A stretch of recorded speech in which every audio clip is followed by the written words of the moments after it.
কুরআনুল কারীমে একটা সূরা আল্লাহ নাজিল করেছেন এই সময়কে কেন্দ্র করে, ওয়াল আসর, সময়ের কসম। মানুষের জন্য এটা জায়েজ নয় সে কোন সৃষ্টির কসম করবে। আমরা অনেক সময় কসম করি বেশি, আমার সন্তানের কসম, আমার মাথার কসম, জমিনের কসম, মৃত মাটির কসম, নাউযুবিল্লাহি মিন যালিক। এই ধরনের কসম করে এটা শিরক। বান্দা একমাত্র কসম করতে পারবে কার নামে? আল্লাহর নামে। আল্লাহ ছাড়া কারো নামে কসম করার সুযোগ নাই। কিন্তু আল্লাহ রাব্বুল আলামিন যে কোনো জিনিসের, একদম ক্ষুদ্রাতি ক্ষুদ্র জিনিস থেকে শুরু করে বৃহত্তম জিনিসের কসম করতে পারেন, কারণ এগুলো তার সৃষ্টি। তিনি চাইলে যা ইচ্ছা তারই কসম করতে পারেন। আল্লাহ ওয়াসসামাই যাতিল বুরুজ, আসমানের বুরুজের কসম করেছেন। আবার ক্ষুদ্রাতি ক্ষুদ্র জিনিসের সময়ের কসম করছেন। সময় একেবারে ক্ষুদ্র একটা জিনিস, ক্ষুদ্র একটা মুহূর্ত থেকে শুরু হয় সময়ের কসম করছেন। চন্দ্র, সূর্য, গ্রহ, নক্ষত্র সমস্ত কিছুর কসম আল্লাহ করেছেন। কিন্তু এখানে এসে আল্লাহ সময়ের কসম করেছেন কেন? সময়ের গুরুত্বটা অসীম, এটা কেউ কল্পনাও করতে পারবে না। যে সময়টা চলে যায় এটা আর কখনো ফেরত আসে না। ওয়াল আসর, সময়ের কসম আল্লাহ বলতেছেন, সময়ের কসম। ইন্নাল ইনসানা লাফি খুসর, মানুষ ধ্বংসের মধ্যে নিমজ্জিত। ক্ষতিটা দুই প্রকারের। কয় প্রকারের? দুই প্রকারের। একটা হলো আংশিক ক্ষতি, এটাকে বলে নোকসান। নোকসানটা আরবি শব্দ, এটাকে আমরা যদিও বাংলায় বলি লোকসান, বাংলায় বলি কি লোকসান, ইংরেজিতে বলে লস, ক্ষতি। আর আরবিতে এটাকে বলে নোকসান, ক্ষতি হওয়া, আংশিক ক্ষতি হওয়া, এটাকে বলে নোকসান। আর খুসরান অর্থ হলো একেবারে ধ্বংস হয়ে যাওয়া। যারা কাফির তাদের সম্পর্কে আল্লাহ রাব্বুল আলামিন কুরআনুল কারীমে অধিকাংশ জায়গায় বলেছেন তারা জালেম, তারা তাদের নিজেদের আমলকে ধ্বংস করে দিয়েছে। উলাইকা হুমুল খাসিরুন, অনেক জায়গায় আয়াতটা আসছে, আয়াতের অংশটা আসছে উলাইকা হুমুল খাসিরুন, তারা পুরোপুরি ধ্বংসপ্রাপ্ত। কারা? যারা কাফির, আল্লাহকে বিশ্বাস করে না। তারা তো দুনিয়াতেও তাদের ধ্বংস, দুনিয়াতে তাদের জন্য অভিশাপ মালউন, আর আখিরাতেও তাদের জন্য চিরস্থায়ী জাহান্নাম। তাই তাদের ধ্বংসটা একেবারে পুরোপুরি। মনে করেন একজন মানুষ ব্যবসায় ইনভেস্ট করলো, 1 লক্ষ টাকা ইনভেস্ট করলো। সে চিন্তা করলো যে এই 1 লক্ষ টাকা থেকে আমার 20,000 টাকা আমি লাভ করব, টার্গেট নিল। কিন্তু তার 20,000 টাকা লাভ হলো না, হয় 5,000 টাকা লাভ হলো, না হলে 1 লাখ টাকার মধ্যে গায়ের মধ্যে থেকে 10,000 টাকা লোকসান হলো, তার 90,000 টাকা মূলধন থাকলো। এটাকে বলে নোকসান। আরবিতে বলে নোকসান, ইংরেজিতে বলে লস, আর বাংলায় বলে লোকসান। আর খুসরান হলো সে 1 লক্ষ টাকা ইনভেস্ট করলো, তার পুরো টাকাটাই বরবাদ হয়ে যাওয়া, এইটাকে বলে খুসরান, একেবারে ধ্বংস হয়ে যাওয়া। কথাটা বুঝতে পারছেন? আল্লাহ সময়ের কসম করে বলতেছেন ওয়াল আসর ইন্নাল ইনসানা লাফি খুসর, মানব জাতি। এখানে আল ইনসান, এই আলিফ লামটাকে বলা হয় আলিফ লাম ইস্তিগরাকি। এই আলিফ লামটার অর্থ হলো সমস্ত মানুষ। যেমন সূরা ফাতিহার শুরুতে আমরা বলি কি আলহামদুলিল্লাহি রাব্বিল আলামিন, হামদুল মানে প্রশংসা, আসলে এর অর্থ হয় প্রশংসা আল্লাহর জন্য। কিন্তু ওই শুরুতে আলিফ লাম আসার কারণে অর্থ হয়ে যায় সমস্ত প্রশংসা, মানে প্রশংসা সূচক যত শব্দ আছে সমস্ত শব্দ আল্লাহ রাব্বুল আলামিনের জন্য। ওই আলিফ লাম আসার কারণে, এই আলিফ লামটা দ্বারা একেবারে সমস্ত কিছুকে বোঝায়। আলিফ লামের পরে যে এসমটা আসে, যে নামটা আসে, ওই নামের সাথে সংশ্লিষ্ট সমস্ত কিছুকে বোঝানোর জন্য এই আলিফ লামটা ব্যবহার হয়। এটাকে বলে আলিফ লামে ইস্তিগরাকি। তো আল্লাহ বলছেন ইন্নাল ইনসানা, আল ইনসান সমস্ত মানুষ, মানব জাতি, লাফি খুসর, আবার তাকিদ দিছেন, দুইটা তাকিদ ব্যবহার করছে যে ইন্না, নিশ্চয়ই, আল ইনসান সমস্ত মানুষ, লাফি খুসর অবশ্যই ক্ষতির মধ্যে নিমজ্জিত। নাউযুবিল্লাহি মিন যালিক। আল্লাহ আমাদেরকে এই মারাত্মক ক্ষতি থেকে হেফাজত করুন, সকলে বলি আমিন। সমস্ত মানব জাতি ক্ষতির মধ্যে নিমজ্জিত। তবে আল্লাহ এরপরে বলছেন ইল্লাল্লাযীনা আমানু, মানুষকে তো আল্লাহ ক্ষতি করার জন্য সৃষ্টি করে নাই, করছেন। মানুষ সৃষ্টি হবে, তারা ভালো কাজ করবে, তার জন্য আল্লাহ ভালো কিছু বরাদ্দ রাখবেন। মানুষের ক্ষতি হোক এটা আল্লাহ কখনোই চান না। যে বান্দা আল্লাহর দিকে একবার এগিয়ে যায়, আল্লাহ রাব্বুল আলামিন তার দিকে 70 হাত এগিয়ে আসেন। আবার আপনারা বলবেন যে আল্লাহ তো বলছেন যে ফি কুলুবিহিম মারাদ, খতামাল্লাহু আলা কুলুবিহিম ওয়া আলা সামিহিম ওয়া আলা আবসারিহিম গিশাওয়া, যে আল্লাহ রাব্বুল আলামিন বলছেন তাদের অন্তঃকরণে, তাদের কানে, তাদের অন্তরে, তাদের চোখে আমি মোহর মেরে দিয়েছি, তারা কখনোই ঈমান আনবে না। এইটা আল্লাহ কখন করেন?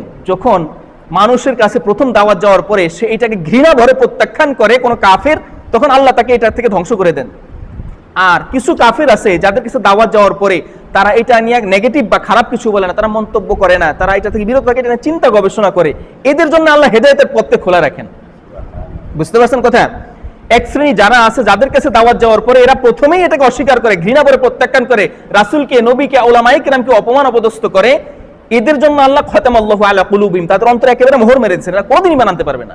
কিন্তু কিছু আছে মুআদ্দাব মানুষ, যাদের কাছে দাওয়াত যাওয়ার পরে, যাদেরকে ডাকার পরে তারা এটাকে প্রত্যাখ্যান করেন, এটাকে চিন্তা করে, সুচিন্তা দিয়ে এটাকে গবেষণা করে যে আসলে এই কাজটা করা কি আমার উচিত কি উচিত না, তিনি যে দাওয়াত দিলেন আমাকে উপদেশ দিলেন এটা ঠিক কি ভুল, এভাবে গবেষণা যারা করে আল্লাহ তাদের জন্য হেদায়েতের পথ খোলা রাখেন। তো ঠিক একইভাবে যারা আল্লাহর প্রতি এক হাত আগায়, সুচিন্তা করে, আল্লাহ রাব্বুল আলামিন তার দিকে 70 হাত এগিয়ে আসেন। তো ইন্নাল ইনসানা লাফি খুসর ইল্লাল্লাযিনা আমানু, আল্লাহ বলছেন সবাই ক্ষতিগ্রস্ত ঠিক আছে, কিন্তু কিছু অংশ এটার বাইরে, তারা হলো কারা? ইল্লাল্লাযিনা আমানু, যারা আল্লাহর প্রতি ঈমান আনছে, যারা আল্লাহর প্রতি ঈমান আনছে। এটার কথা আগে বলেছিলাম যে আল্লাহর হাবিব সাল্লাল্লাহু আলাইহি ওয়াসাল্লাম বলেছেন মুমিনের জন্য শুধুমাত্র এই একটা অফার যে মুমিন বিপদে পড়লে এটা তার জন্য কল্যাণকর, আর মুমিন যখন সুখে থাকে এটাও তার জন্য কল্যাণকর। মুমিন বিপদে পড়ে সবর করে, ধৈর্য ধারণ করে, যার ফলে আল্লাহ তার মর্যাদা বাড়িয়ে দেন। আর মুমিন নিয়ামত পেয়ে দান সদকা করে আল্লাহ তার জন্য তার নেকের আমল, নেকের খাতা নেক দ্বারা ভরপুর করে দেন। এই জন্য একজন মুমিন ঈমান না আনা পর্যন্ত একজন মানুষের কোনো কাজই আল্লাহর দরবারে কবুল। একজন কাফির, আমাদের এলাকার হিন্দু বা একজন খ্রিস্টান, সে যদি মক্কা শরীফেও 1 লক্ষ টাকা দান করে, এই 1 লক্ষ টাকা দানের কোনো মূল্য আছে? নাই। আর একজন মুমিন ঈমান আনার পরে যদি সে 1টি টাকাও কাবা শরীফে, একটা যে কোনো মসজিদে দান করে, তার এই দানটা ওই অমুসলিমের 1 লক্ষ টাকা দানের চাইতে শ্রেষ্ঠ, ওর সাথে তুলনাই হয় না, ওটার কোনো মূল্যই নাই। কারণ কি? কারণ তার মধ্যে ঈমান নাই। এই জন্য প্রথম শর্ত হলো ঈমান। যারা ঈমান এনেছে তাদের সময়টা তারা কাজে লাগাইছে, তারা এই যে ক্ষতি, পুরা ক্ষতি, এটা থেকে কিছু অংশ বেঁচে গেল, পুরোপুরি বাঁচতে পারে নাই। শুধু ঈমান আনলেই যে বেঁচে যাবে এরকমটা না, কিছু অংশ বাঁচতে পারলো ক্ষতির থেকে। এরপর আল্লাহ বলছেন ইল্লাল্লাযিনা আমানু ওয়া আমিলুস সলিহাত, যে শুধু ঈমান এনে চুপ থাকে না, সে নেক আমলও করছে, দান সদকা করছে, সে মসজিদ মাদ্রাসা করছে, দান করছে, ইলমে দিন শিখছে, দিন অনুযায়ী আমল করেছে, মানুষকে দাওয়াত দিয়েছে, নিজের পরিবারকে ইসলামের পথে চালিয়েছে, রাষ্ট্রের দায়িত্ব পেয়েছে, রাষ্ট্রটাকে ইসলামের পথে চালিয়েছে, এই দায়িত্বগুলোকে দিনের কাজে লাগিয়েছে, নেক আমল করেছে। এই নেক আমলের কারণে সে আরো এক অংশ ওই ক্ষতির থেকে বেঁচে গেল, এখনো পুরোপুরি বাঁচতে পারে নাই। এরপর আল্লাহ বলছেন ওয়াতাওয়াসাউ বিল হাক্কি ওয়াতাওয়াসাউ বিস সবর, আরো 2টা অংশ, সে পরস্পরকে সৎ হকের আদেশ দিয়েছে, নেকের আদেশ দিয়েছে, কল্যাণের আদেশ দিয়েছে, সত্যের আদেশ দিয়েছে, কোরআনের আদেশ দিয়েছে পরস্পরকে। 3 নাম্বার। আর 4 নাম্বার হলো ওয়াতাওয়াসাউ বিস সবর, আর প্রত্যেকে ধৈর্যের আদেশ দিয়েছে, ধৈর্যের উপদেশ দিয়েছে, ধৈর্যের পরামর্শ দিয়েছে। তা আল্লাহ বলেছেন এই 4টা কাজ যে করতে পারবে সে ওই ক্ষতির থেকে পুরোপুরি বেঁচে গেল। আর আপনারা মনে করেন যে এই 4টা কথা মাত্র, এই 4টা কথার মধ্যে একজন মুমিনের সমগ্র জীবন চলে আসছে। এই 4টা শব্দের যদি বিশ্লেষণ করা হয় তাহলে একটা মানুষের পুরো জীবনের পুরো সময়টা, পুরো কার্যক্রম এটার মধ্যে চলে আসছে। ঈমান আনা, প্রথম শর্ত ঈমান আনা। দ্বিতীয় শর্ত হলো কি? ইল্লাল্লাযিনা আমানু ওয়া আমিলুস সলিহাত, নেক কাজ করা, কোনো পাপ কাজ করবে না, সমস্ত নেক আমলগুলো সে করবে। তার মানে তার সব কাজগুলো হবে নেক কাজ, আল্লাহর সন্তুষ্টির উদ্দেশ্যে। এর মাধ্যমে তার সমস্ত কর্মকাণ্ডের হিসাব চলে আসছে। 3 নম্বর ওয়াতাওয়াসাউ বিল হাক্কি ওয়াতাওয়াসাউ বিস সবর, আর সে শুধু নিজে করবে না, তার আশেপাশে তার দায়িত্বের মধ্যে যারা আছে, তার সহকর্মী, সহপাঠী, তার অধীনস্থ, তার উপরস্থ যারা আছে, সকলকে হকের উপদেশ দিবে আর ধৈর্যের উপদেশ দিবে। এর মধ্যে নিজের এবং নিজের পারিপার্শ্বিক জীবন, পুরো জীবনটাই এই সূরার মধ্যে চলে আসে। এই 4টা কাজ যে করতে পারবে সে মানব জাতি যে ক্ষতির মধ্যে আছে, ক্ষতির থেকে বেঁচে গেল। এই কাজগুলো যে করবে, দেখেন আমরা যত দিন যায় আমরা মনে করি হায়াত, এর বয়স বাড়ছে। বয়স কি আসলে বাড়ে না কমে? বয়স কমে, কিন্তু আমরা এটাকে বিপরীত বলি যে বয়স বাড়ে। একজন বয়স 83 বছর, সে সংখ্যায় তার বয়স বেড়েছে, কিন্তু আসলে তার বয়স হায়াত কি কমেছে, তার জন্য যে বরাদ্দ আছে বরাদ্দ থেকে কমেছে। আমরা আমাদের জন্য যেই কয় কেজি বা যেই কয় লিটার, যেই কয় টন অক্সিজেন রাখা হয়েছে, এই অক্সিজেন আমরা গ্রহণ করি, গ্রহণ করার ফলে আমাদের ভান্ডার থেকে এটা কি কমতেছে না বাড়তেছে? কমতেছে। আমাদের জন্য যেই কয় মন চাল আল্লাহ বরাদ্দ করেছেন যে সে জন্ম থেকে মৃত্যু পর্যন্ত এতটুকু রিজিক সে খাবে, আমরা যে প্রতিদিন রিজিক খাইতেছি, এই রিজিক কি আমাদের জন্য বাড়তেছে না কমতেছে? কমতেছে। দেখেন এই দৃষ্টি থেকেও যদি আমরা দুনিয়ার দৃষ্টিতেও বিচার করি তাহলে আমরা কিন্তু পুরোই লসের মধ্যে আছি, ক্ষতির মধ্যে আছি। কিন্তু এই ক্ষতির থেকে বেঁচে যাবে কারা? যারা এই জিনিসটাকে ইনভেস্ট মনে করে কাজে লাগাবে। এই জিনিসটাকে কাজে লাগাবে। একজন কৃষক ধান উৎপাদন করলো, এখন সে যদি শুধু বসে বসে 6 মাস 5 মাস ধান উৎপাদন করলো আর 7 মাস যদি বসে বসে শুধু খাইতেই থাকে, তাহলে কি সে লাভের মধ্যে থাকবে না ক্ষতির মধ্যে থাকবে? কিন্তু সে যদি এখান থেকে একটা অংশ বীজ বপন করে রাখে, তাইলে কি ক্ষতির মধ্যে আছে না লাভের মধ্যে আছে? কারণ ওইখানে তার জমা হইতেছে ভান্ডারে, ওই ক্ষেতের মধ্যে তার সম্পদ জমা হইতেছে। ঠিক একইভাবে একজন কাফির সে যতই ভালো কাজ করুক, তার এটা নেক আমলে লিখিত হইতেছে না, সুতরাং সে লসের মধ্যে আছে, তার সময়টা পুরোটাই লসের মধ্যে যাইতেছে। কিন্তু একজন মুমিন যখন ঈমান আনবে তখন তার প্রত্যেকটা ভালো কাজই নেক আমল হিসেবে লেখা হইতেছে।